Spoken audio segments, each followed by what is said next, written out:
Hey guys, this is Dr. Sandy with another exciting video for you and your family and friends. Today I'm going to be talking about the top 10 things I would tell my younger self.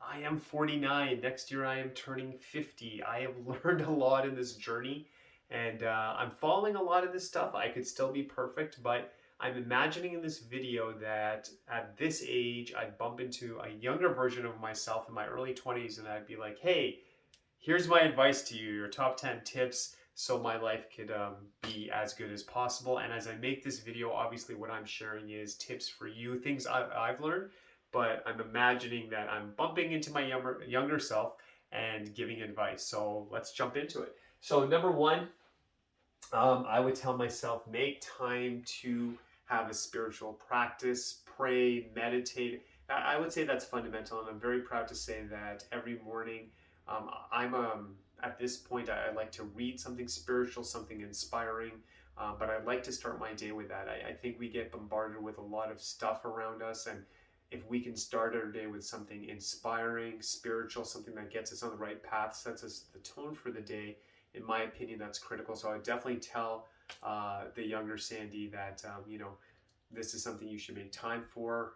You may want to listen to something, read something, again, pray, meditate, but make time for it. And I think really what I'm trying to say is start the day being grateful, however that looks, and being thankful. I think that's a very powerful way to start the day. Number two thing I would tell my younger self is have a vision. What's your goal? Always be striving. I think living in Canada, we're so blessed living in North America to have all these freedoms. We can really express ourselves. So, just having a vision, have goals. How do you want to make the world a better place? How can things be better for you? Just always ask that question. What can we do better? What can we do better? And I think I honestly try when I go to work as well, as I'm always asking, what can we do in the clinic to make it better? How can we help our patients more? And just coming from that perspective, I think it's very invigorating. It's energizing.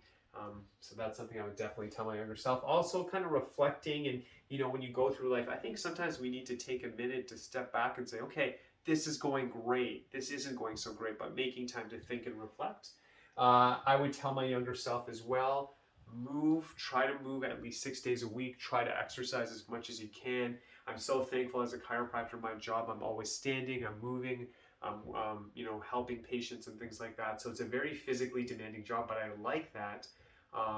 If I had a corporate job, I would be like making an effort at lunchtime or after work, taking breaks, going for walks.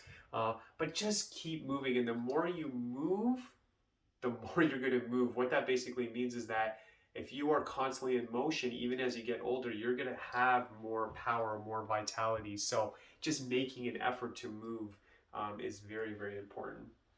I would also tell my younger self as well, have a great pair of running shoes as much as you can. I think running shoes are great.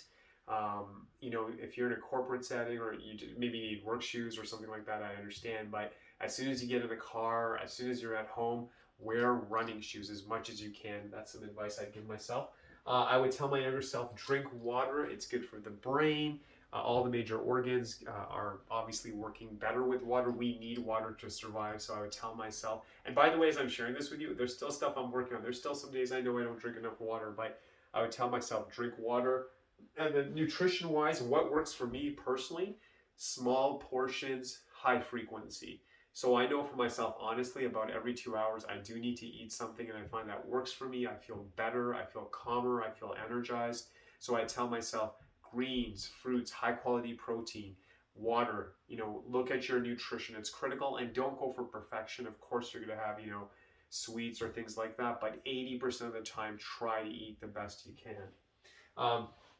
The other thing I would tell myself is be consistent with your body care. So I am currently seeing a chiropractor for body maintenance, but try to be as consistent as you can. I know there's times that life gets busy and I get off track, but I know when I'm consistent with taking care of my body through chiropractic, it's a good thing. I think massage is also valuable. I think whatever that looks like for you, but having a consistency, taking care of the body, don't just wait till it falls apart, but being consistent, I think that is important.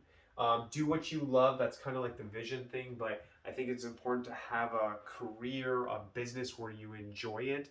I like going to work. I like helping people. it really does give me energy, and I feel happy, I feel satisfied. I think however that looks for you, maybe you're a designer, maybe you're in finance. I don't know what that is, but whatever that is for you, make sure you do what you love. Now, you want to be practical. You got to pay the bills. You got to obviously eat and take care of your family, but as much as you can, you should be enjoying what you're doing, because I think it's going to give you energy, and I believe you'll just feel better, overall. It's going to be a good thing. Never stop learning. I think this is a motto I've never really stopped. It's funny because growing up initially, I wasn't into books, and then I fell in love with books, and now it's such a part of my DNA that I try to really learn something constantly. I think daily I'm trying to learn through YouTube, through books, but I think that also gives me energy, and I think it's very important to expand your thinking, looking at things differently, learning from people's different perspectives, and just asking that question again: how do we make things better? How can we help people? How can, making your life better, but always saying, what can we do better? What can we learn? Can we change something even by 1%, 2%? How do we make things better? I think it's a great philosophy to live by. Hanging around positive people. You want to hang around people who inspire you, someone you can talk to when things are rough. I think that's critical. Whether that's family, friends, or it's a mix, you need to have people that you can talk to, and you want to be there for them as well, obviously. Another critical thing I would say as well is making time to have more fun, laughing more, enjoying more. Resting, vacations are critical. When I look back, I think for years I was very hard on myself. I was very mission based, gotta go to the clinic, gotta go to the clinic. It was hard for me to step away because I had so much focus. And now as I get older, I realize you need that balance. You need to work hard, obviously, but you need to kind of refresh, unplug, and everything's going to be fine. You're going to come back and you just want to continue.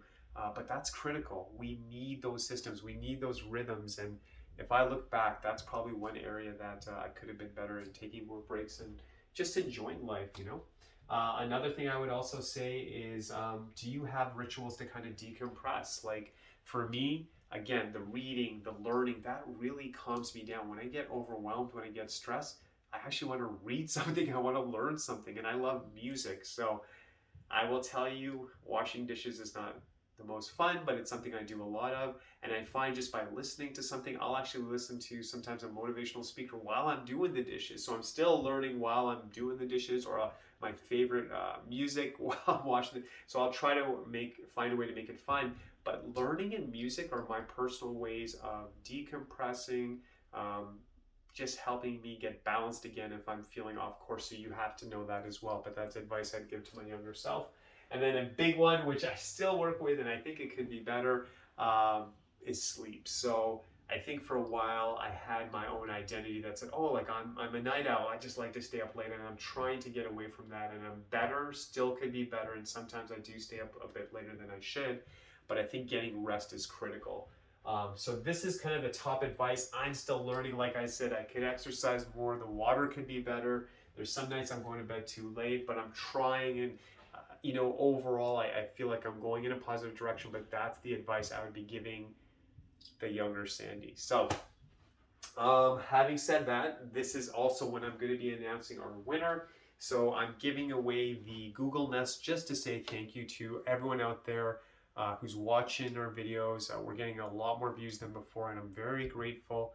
And I just wanted to say thank you. So this is going out to Colleen. We said, just say that, hey, I just want to win that. And she wrote that. And it was just a random way we picked someone. So it's just basically a gift to say thank you. We will be giving out more gifts in the future as well. But this is the Google Nest. I hope that does, Colleen, I hope this helps you out. It's something very cool. I think it's going to be a positive for you. So congratulations. And again, we'll be making more videos to help you and your family and friends. As always, God bless, wishing you all the best. And I will be here again. Thank you so much.